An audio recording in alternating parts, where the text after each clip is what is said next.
Hey guys, welcome to another episode of the podcast. Today we're looking through the valley. We're looking through 2023 and seeing what lies ahead, not just the beginning of the year, but towards the middle and towards the back end. What are the themes? What are the signals that we're getting today that can help us anticipate markets in the future? Come with me.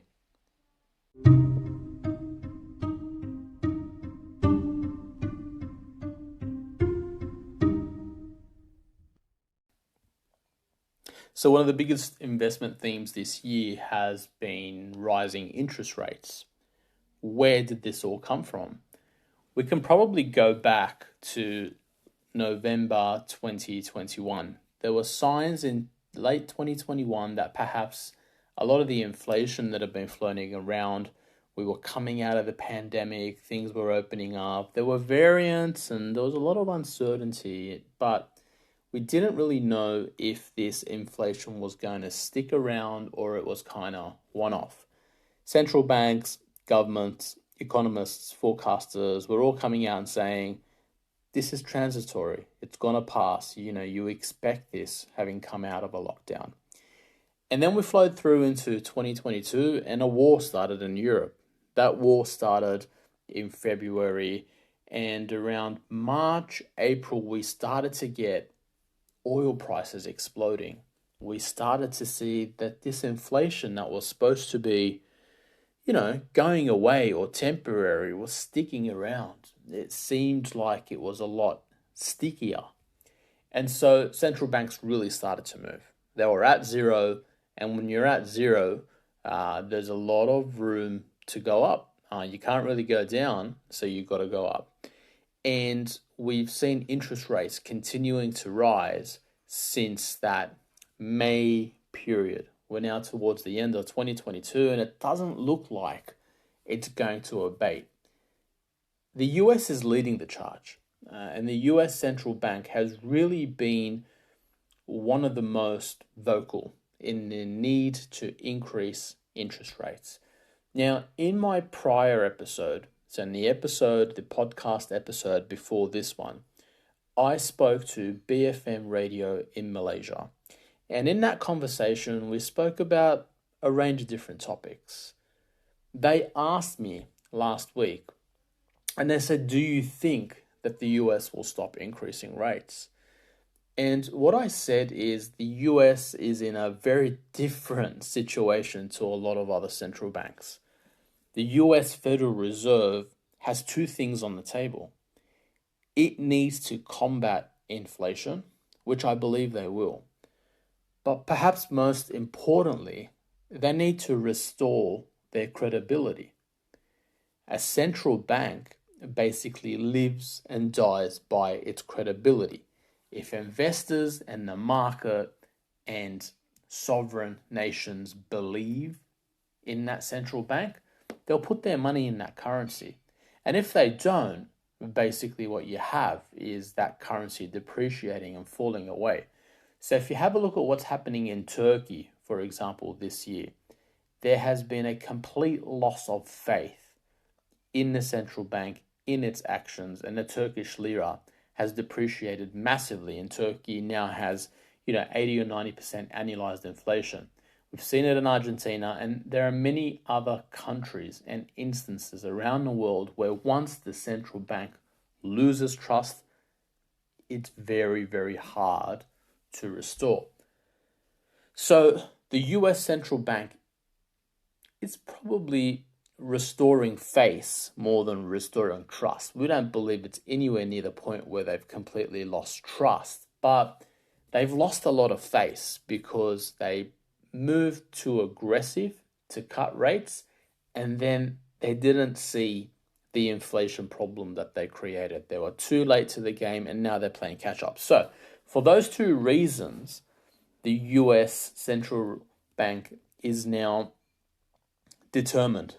It's on a path, and any hint and any sniff from the markets that they're about to pivot is being combated at the moment.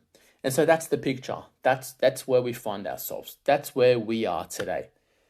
What's happening to markets?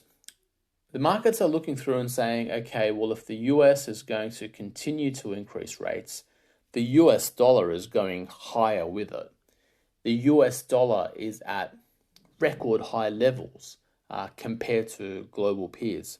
If you have a look at what's called the US dollar index, you will see and you will find that the US dollar index, which I've put into my article this week, put it into the note, you will see where that US dollar index is.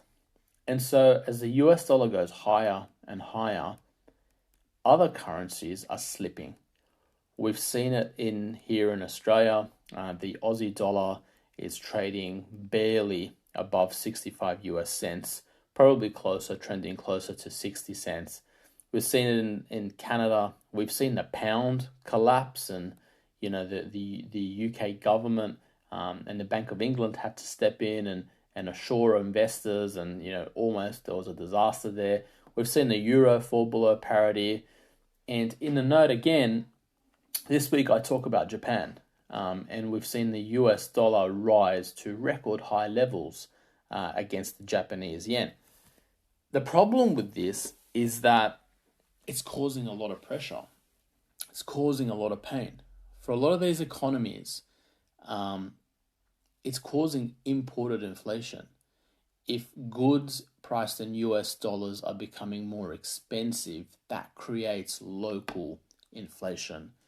And so for Japan, what's been happening is that they've been using their foreign currency reserves. We're talking about one of the world's biggest and wealthiest economies.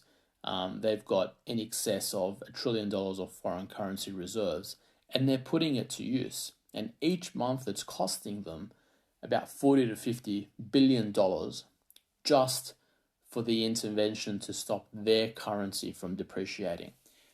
A lot of things are starting to break. A lot of things will break. And as we go into 2023, there's probably a case that eventually the rise in the US dollar will turn. And when it turns, there is a huge trade opportunity right there.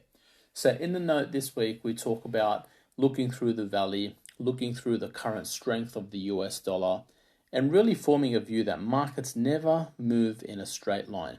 You'll always see markets move in cycles, in phases, and at some point, not sure when, but we are sure that at some point the US dollar's strength, which is at record high levels, will start to moderate. And there are some great trading opportunities around that. So that's the thesis. That's us looking through the valley and looking for opportunities. At some point, a lot of the US rate increases are going to really, really start to bite the economy. We're already starting to see, anecdotally, a lot of job losses. They're not showing up in the official job numbers, but they will start to have an impact. 2 weeks ago, we wrote about the housing market and the impact that housing has on the US economy. Housing is the business cycle, and housing is a major employer in the United States. And while house prices aren't necessarily collapsing or falling, they're moderating, but nowhere near the levels we saw in 2008. They're coming off very high levels. But what's happening, activity in the housing market is starting to slow down. And that's going to cause a lot of pressure. The US will go into a recession, and at some point the US Federal Reserve would have achieved what it wanted to. It would have looked and said, we have managed to bring back inflation. We did it. We stayed the course. We stuck to it, and we are now in complete control. And for us to pause or reduce interest rates, we're doing it on our terms. That's probably going to happen mid next year. Between now and then, who knows? There might be a lot of events. There might be a lot of uncertainties in markets. When we form these views, we're forming them off the basis of what we know, but we're not naive enough to believe that there aren't other factors that could impact. But if you're looking for some opportunities, now's the time to be looking at counter US dollar trades. Your currencies, particularly the majors, are showing really good value, and stocks right around the world, probably through ETFs where you can get the best exposure. Emerging markets or non-US broad diversified ETFs are the way to play the game. Thanks so much. Hopefully this was of use to you. And if it is of use to you and you haven't yet signed up, make sure you jump on peteresho.com, sign up for your free weekly subscription where you'll get these notes, you'll get these podcasts delivered directly to your inbox. Take care and God bless.